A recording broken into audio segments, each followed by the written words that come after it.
Antalya ilimizden birçok şehre, birçok şehirden de Antalya ilimize uçak seferleri yapılmaktadır.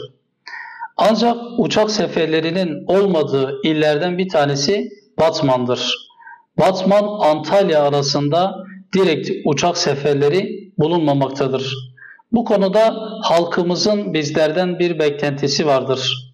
Özellikle Antalya ile Batman arasındaki uçak seferlerinin başlatılması konusunda bizlerden kendilerinin sözcüleri olmalarımızı beklemektedirler. Bizler de halkımızın sözcüleri olarak buradan yetkililere çağrıda bulunarak Batman-Antalya, Antalya-Batman uçak seferlerinin başlatılması konusunda çalışmaların yapılmasını istiyoruz.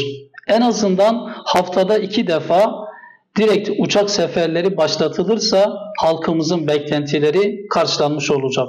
Biz bu konuda ilgililerle, yetkililerle gerekli görüşmelerde bulunacağız ve bu konuda halkımızın beklentilerinin karşılanması için inşallah işin takipçisi olacağız.